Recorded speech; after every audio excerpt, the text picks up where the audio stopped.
Hello, and welcome to another episode of Climbing on the Bookshelf. Climbing legend Paul Pritchard talks with me about his accident on the totem pole in 1998 and his journey through life, recovery and acceptance, his rite of passage trek with his son, and he has a new book, The Mountain Path, available now from Vertebrate Publishing in the UK. So order a copy from them, as Paul and Vertebrate will be really happy when you do. Paul also has his previous books on sale too from Vertebrate Publishing, well worth the read. You can follow him on Instagram, Twitter, visit his website and watch his Rite of Passage short video on YouTube. I've put all this in the show notes if you want to take a look. I hope you enjoy the interview as much as I did. So, here it is. I don't know how I'm going to perform because, my brain injury, sometimes I go crazily off topic or sometimes I kind of just get a bit confused. Sure, I understand. Yeah, I've listened to quite a few of your interviews, kind of mainly with Niall Grimes on his Jam Crack podcast. Yeah.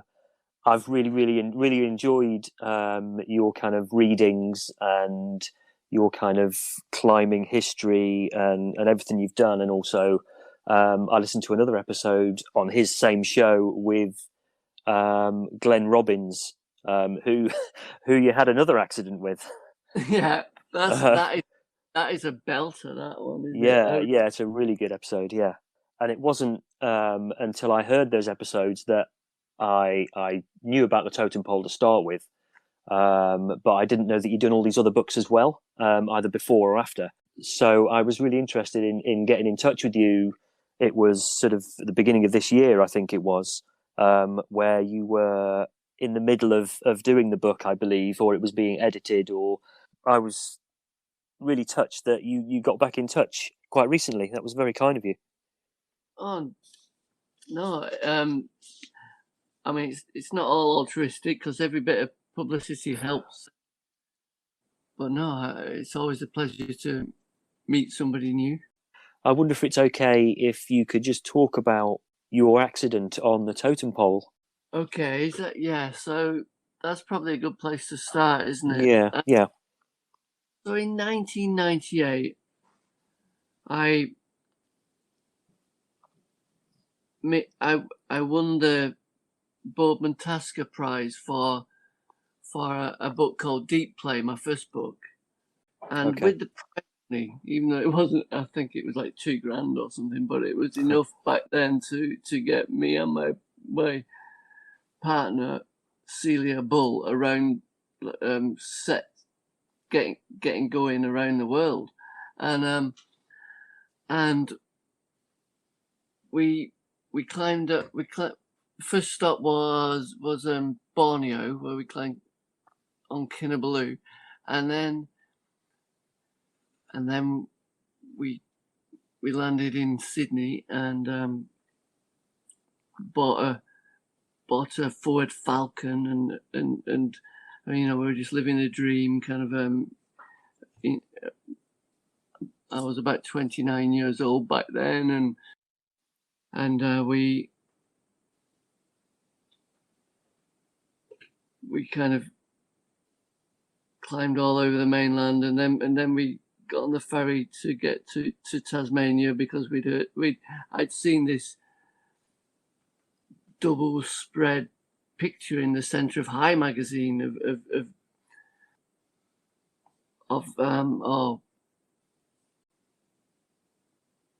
anyway, we thought, I thought we gotta climb that. That's just amazing, and it had just been in 1995. It had a free ascent by Steve Monks, and in 1998 it hadn't had a second free ascent, and so that was what we were coming to Tasmania to try, and we camped at a beautiful beach called Fortescue Bay, and then we walked for nigh on 2 hours to get to a headland called Cape Hoy, where the totem pole sits, and we looked over the headland, and it's very, very frightening place, you know. but we were both quite good climbers at the top of our game, and so we geared up, and there was actually a rope, like a Tyrolean traverse, going to the top of the totem pole from the headland. So we decided to go avail ourselves of this and slide straight to the top of the totem pole and then abseil down the totem pole, because we thought that it might be safer than going down this potentially loose headland. I must say that the totem pole is 65 meters high and only 4 meters wide. So it's so slender that it sways slightly when you stood on top of it. I went down first all the way to sea level. There was this one solitary rock that I perched myself on, and before I'd even shouted up to Celia or disconnected myself from the rope, a wave hit me and I got soaked wet.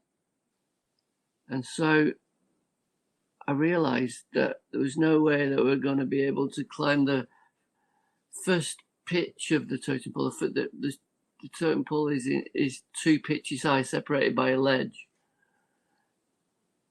So I shouted to Celia to come down to the halfway ledge. We might have a crack at the top pitch.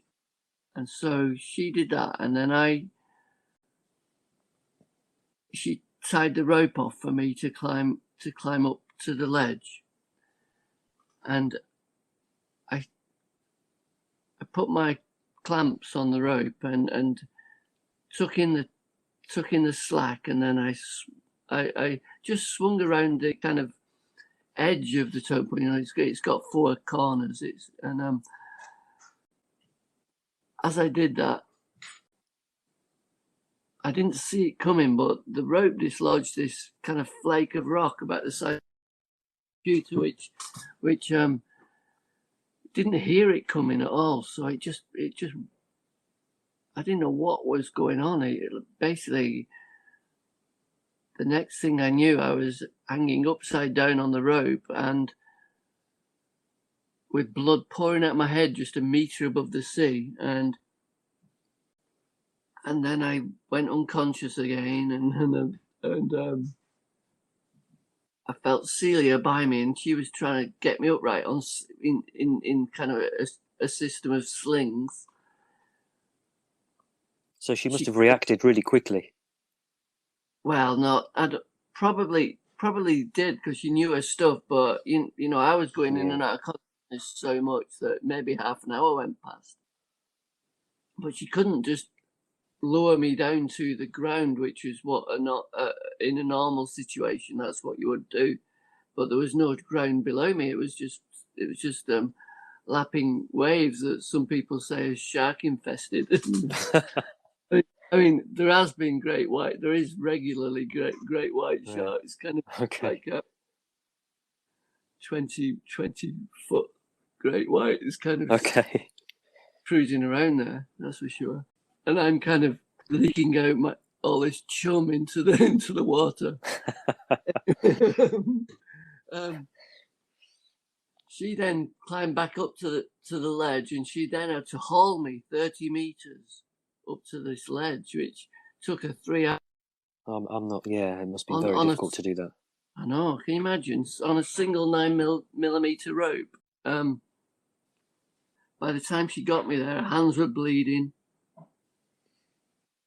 There was only me and her down there, obviously, and so she then had to get herself off the totem pole, climb the cliffs opposite, and then runs 6 kilometers for help, 7 kilometers really, to a ranger station. So it's quite remote. Quite remote, yeah. I mean, basically just a campsite 6 kilometers away that has got that over a mountain that has got a ranger station and a phone, because it was in the days before mobile phones. Look on a ledge in this thing, the totem pole is when you look down from Cape Hoy, the cliffs around it are 120 meters high, and this thing's only 65 meters high. So it's kind of down in there, and so you can't just like a helicopter winch retrieval was just out of the question. And Ab sailed down to me, and when he saw, judging by the amount of blood on the ledge, he thought that he was in for just a simple corpse recovery, you know. And when he saw that I was still alive, he realised that there was no time to lose, and he clipped me to his harness, put me in a neck brace, and then threw me over the edge of the ledge. By this time, there was like a waiting motorboat, which in Australia we call a tinny, and that was serving as a lifeboat, and that was right hard up against the base of the pool, and it was going up and down by 6 feet as it on the swell, and on the upsurge of the swell, Neil, he's called, the paramedic, he cut the rope, and we both fell into the boat. Amazing. And then we both and then I remember kind of speeding to a waiting helicopter on Fortescue Bay Beach, kind of at the campsite where Celia ran to. I don't remember Celia being there, but I think she was. But I know that then I then was helicoptered to the local hospital in Hobart, which is like 1.5 hours away. And anyway, by the time I got to hospital, it was 10 hours since the rock fell on my head. And then the surgeon worked through the dead of night to repair this gaping hole in my skull. Maybe you can hear it. That's a sound of a plastic skull. And this all happened. I see that, or I remember this happened on Friday the 13th. On Friday the 13th, yeah, just the day before. Just the day before St. Valentine's Day, actually. Yeah. Yeah. Go on. So from your time that you were being operated on, how long do you think how much time went by since you woke up in the bed and realised there was people around you? I think it was 4 or 5 days. That's all when I woke up. You know, they just put me in an induced coma. Because I had such an open wound. It meant that pressure in my brain was not a problem.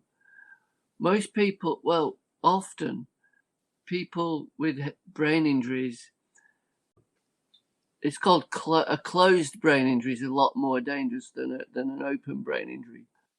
And that's why you might have heard, that's why people and the Incas invented trepanning, with drilling the holes in the skull, because it's actually to relieve pressure from the swelling brain. Anyway, I was 6 weeks in Hobart Hospital, and until I was judged kind of fit enough to be able to go back home. I then took 11 seats on the plane because I was a stretcher case to go back home, and then then it was a year in a Liverpool hospital at Clatterbridge, where I did my rehabilitation, my neuro rehabilitation. And, you know, because before that I couldn't talk at all. I mean, I really struggled with talking for about a year. So from there, from you being in hospital in Liverpool, at what point were you at home, and what sort of care did you have with you? Did Celia come and visit and help out a bit, or did you have like home nurses and things? Well, I remember, I mean, I was stuffed. I was epileptic and really just like, honestly, like 10 fits a day at sometimes, and kind of, okay. And that had to be got under control. Okay. And I couldn't talk, but I could understand language almost. It was really difficult to explain, because at the same time, well, you know, I would call a fridge a car, and a plug socket a cup, and stuff like. It was just absolutely amazing. I knew what I meant, and I just couldn't get it out. And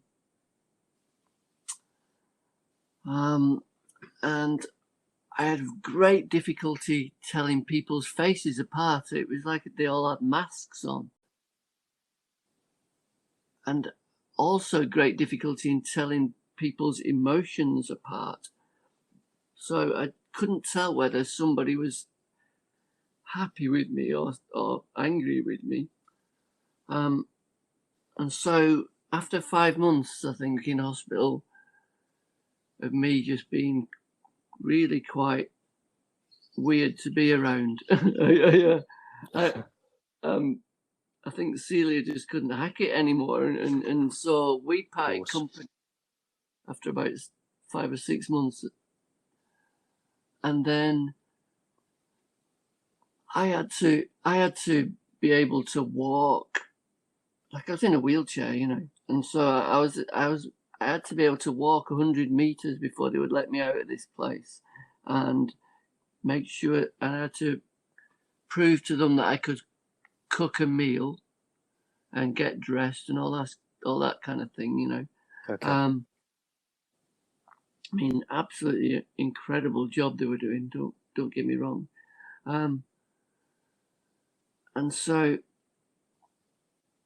at the same time, oh wow, I get this right. It was the only time that I've been on scores of expeditions to really frightening mountains all over the world, but I never got insured, because I always said that if anything happened to me, it's my own fault, and so I never got insured. And then Celia convinced me to get insured for this trip. So with the insurance payout, I bought a house in Llanberis that was on ground level, kind of about. Have you been to Llanberis? I haven't, no. No. Well, anyway, there's this famous cafe called Pete's Eats. Okay. Climbers, and I bought a house, a little terraced house that was about 30 yards from Pete's Eats, and on the flat to get there in my wheelchair.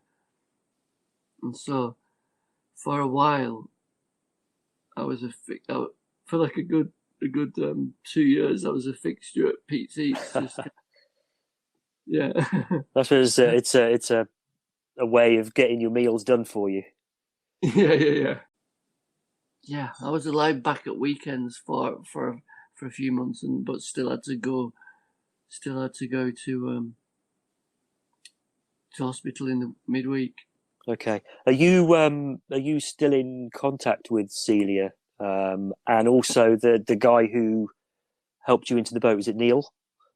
Yeah. So Neil Smith, I go climbing with him sometimes. he's a great friend, and Celia, we keep in contact all the time, and she lives on the Isle of Eigg in Scotland. So I think that's kind of my accident. Yeah. So from that point, what did it sort of spur you on to do? Were you just going to go and sit back and accept what had happened and kind of move on, or how long did it take for you to sort of accept? Obviously, I think I know that it kind of affected your whole right side, but how long did that sort of take to think, well, this is it now, this is what I'm dealing with, what can I do with this injury? Yeah. So I forgot to say, didn't I? I'm kind of paralyzed right side now. Yeah. But I got very depressed while I was still in hospital, and I sold. I had this quite big room just full of climbing gear, like honestly a kilometer of rope and kind of ice axes and crampons. Almost like a little shop, and I put it all up for sale, and I remember crying because I thought that I'd never climb again. Yeah, sure. Did any fans come and buy the stuff from you? Oh yeah. I think I basically just gave it all to my mates quite cheaply. Okay. But yeah, I remember shedding a tear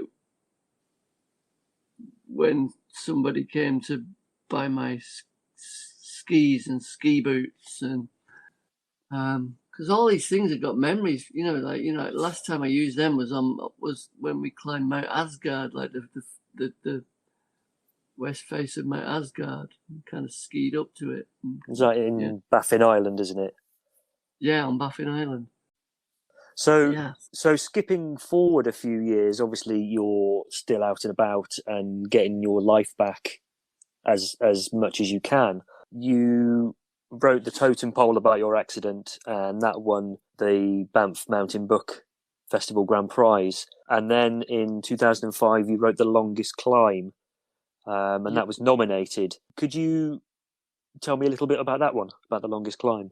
Yeah, so the totem pole ended with me walking on a beach in Tasmania after being flown BBC and watching Steve Monks climb up the totem pole with Enger Lockie, and that wasn't enough for me just to walk on a beach, So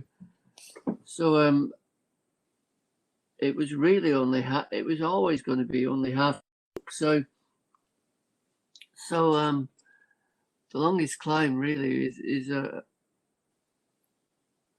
about me. It ends on top of Kilimanjaro, 7 years post accident, 2005, and it's basically all the trials and tribulations of that 7-year period that kind of got me up to Kilimanjaro, including rock climbing. Because the totem pole was all written in hospital. By the time I'd got out of hospital, I'd already written the totem pole. So yeah. So what was your process in writing that? Did you do it with kind of one finger, or did you sort of dictate to somebody? No, I always write with one finger. And so I pressed a million keys that we worked out to write the totem pole. But Okay. I always write with one finger, but my brain only works at half the speed of everybody else's brain. So in fact, because I'm just as intelligent as I ever was, which wasn't very, but it does mean that I write at the same speed as I think, and so it's actually just makes sense. And I have tried all this like Dragon dictation software and stuff, and it just doesn't understand me. Maybe it's my Lancashire accent. I'm not sure. It might be, yes. So moving on to your new book, The Mountain Path, which I believe took you quite a few years to write.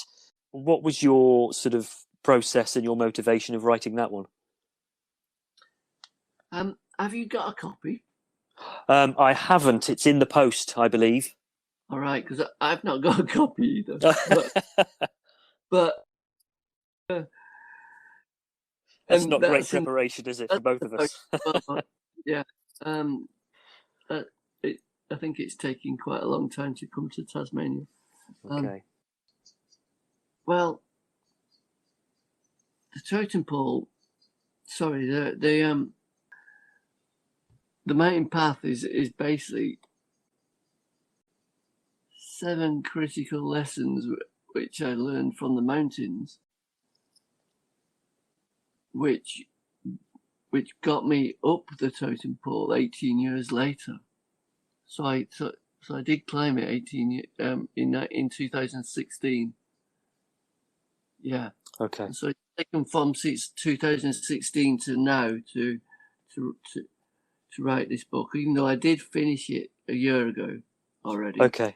I listened to your talk again. I'm not obsessed with Niall Grimes. I was one of the attendees when he interviewed you via the sort of Sheffield Libraries talk about your book. I was, and I asked you a question, but it never got read out. So I can ask you a question now, the same one, if that's okay, about the book. I was wondering why you chose Hazel Findlay to write the foreword. Yes. Well, that's quite simple, really. I mean, she's very eloquent. She's got a background in philosophy, and my book is. When you get it, you'll realize it's a philosophical work, really. And that's why it took me so long to write. Because I've done a bit of philosophy at university, but I had to read a lot of books. And so she's got a master's in philosophy, I think,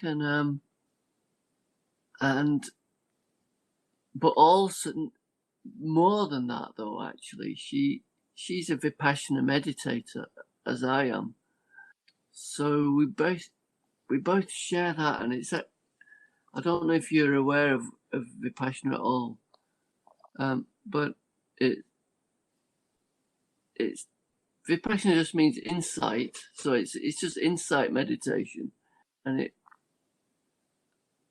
it really makes you see. It allows you to see, things as they really are. The only way that you can do it is to sit down on the floor for 110 hours of meditation. Oh my God, in 10. And you just go to such places of like excruciating pain and kind of tripping out and just like, oh my God. Okay, I think I might end up falling asleep if I tried that. And that is part of it as well. Like everybody does that as well. So she was just the perfect person to write a foreword for me like that. Yeah. There's also I've seen a picture of the book. I haven't got it. It's in the post. I've also seen on the front you've got your good friend, a quote from Johnny Dawes. Do you still talk to him? Oh yeah, all the time. Yeah, and he's still climbing really quite hard. Or hands free, maybe. Yeah, and hands free. In fact, I'm waiting for him. He said that he was going to write a book called 10 walks up Stanage Edge. And it was basically like 100 walks. So 100 hands-free routes up Stanage. That was going to be his guidebook. Yeah, I mean, me and Johnny have just done some extraordinary things together. You know, we did the first free ascent of the Scoop on Strawn Ullerdale on the Isle of Harris, like the old Doug Scott Aid route, which overhangs 150 feet and stuff like that. Just and we attempted the Maru Shark's Fin together, and just in the Himalayas in Gangotri, just incredible. So when you have such experiences with people, you can't fail but to get really close to them and know them really well. He was instrumental in my maturing as a climber, and yeah. Okay, in your sort of climbing career, he was always there, and I mean, almost like a big brother, really, because you know, I think he's about 5 years older than me or something. He always had a car, and I was always. I never could drive until like really late on. So yeah, in the Mont Blanc tunnel on the way to Italy climbing and he said something about hashish, and I went out, and I kind of went like, and I was off my head for like 2, you know, for a while. Yeah. Anyway, that was my younger days. Yeah. So about your new book, where can people buy it from? Is there a particular place that you'd kind of prefer people to buy it from, like the publishers or anything like that, really? Well, I think that the publishers might prefer it to be bought from them, so that go to the Vertebrate website. But in the UK, we are just we're going to be getting it into Australia at the end of November, and for Americans, I think that it might be in some shops, but it's probably best to order it online from Vertebrate or Book Depository or something like that. Going back to your sort of early, if that's okay, just going back to your sort of early, your sort of youth, I guess. Can you remember if there were any books or mountain books or even magazines that you read that kind of inspired you to get into the sort of climbing industry? Well, Deep Play was a collection of essays that I wrote for On the Edge magazine. So I was kind of a regular, you know, like a kind of employed as a regular contributor to On the Edge magazine, which I don't know, it folded in the 90s. At the time, it was kind of a really good, fresh-faced magazine. So that's how I got started writing. Was by, in those days, you know, it wasn't enough just to climb hard. You had to actually supplement your income by that was one of the ways, was by writing about what you did, like a trip report. Yeah. Okay. Yeah. And the other way was by doing slideshows. There was maybe Jerry Moffat and Ben Moon were earning money, but not that much. I don't think, not in the 90s. And then, you know, like Patrick Edlanger and Wolfgang Gulick and Lynn Hill. Okay. Yeah. But you got a quote from Lynn Hill on the back of the book as well, haven't you? On the mountain path. I have, yeah. I can't remember what she says about me, but it's probably good anyway, I'm sure. So how did you get in touch with her, and how did she have her sort of her input in the book? Well, she's a friend. Okay. I mean, growing up in like in the 80s and going all over the world, you can't fail but to meet all those kind of 80s stars of rock climbing, like Sort of superstars of climbing, yeah. And Isabelle Petissier and and Wolfgang Gulick. But I've known her for a long time. But and obviously, when she did the first free ascent of the nose, she was the best climber in the world at that point, and so she's just a fantastic person and obviously athlete. Were there any in your or sort of post accident? Are there any books that you've been, or mountaineering books that you've been reading, or know that you want to read because it looks quite interesting? Well, I've just got Victor Saunders's book, Structured Chaos, which I've not opened yet, but I'm really looking forward to reading that, and I think that's that's shortlisted for the Boardman Tasker. Looking forward to reading Elizabeth Revol's book on Nanga Parbat. Yeah. Well, just talking about climbing literature in general. I mean, I really, really like, and I turn to it all often. This book called Samson by Wilfred Noyce, but it's edited by Wilfred Noyce, but it's the writings of Menlove Edwards, and that is an extraordinary book. If you've not read that, it's quite a rare book as well. So I don't know if you'd be able to get hold of it. Okay, I'll put that on my list to try and get hold of. Yeah, I've just finished The Moth on the Mountain by Ed Caesar. Actually, that's a amazing rollicking adventure. Is it?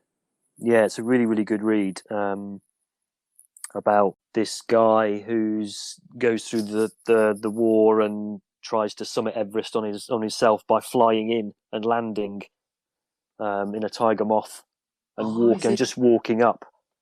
Yeah, so that's a really famous story. Yeah, it's really well written actually. It's by Ed Caesar. So if you could get hold of that, then that's a really interesting one. As I say, I've just spent 6 years reading Buddhist philosophy books, really. So yeah. Sure, yeah. Because I know you're quite big on social media. I'm always seeing things that you've done. Actually, one of the things I saw was your latest adventure, The Rite of Passage. Oh yeah, so yeah. And that sounds like an incredible project that you did with your son. Yeah, I'll tell you a little bit about that if you want. Yeah, that'd be great. Yeah.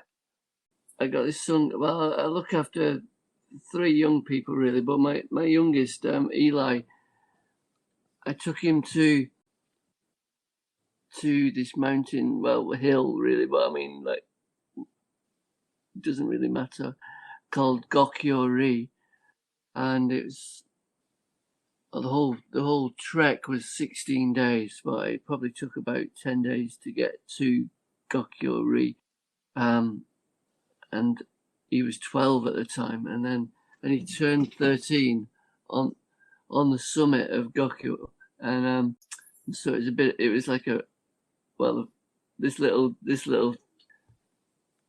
YouTube film that we made was called Rite of Passage, and it really was, it kind of, regardless of what he does, he'll just all remember that trip as, it was so special for him and me.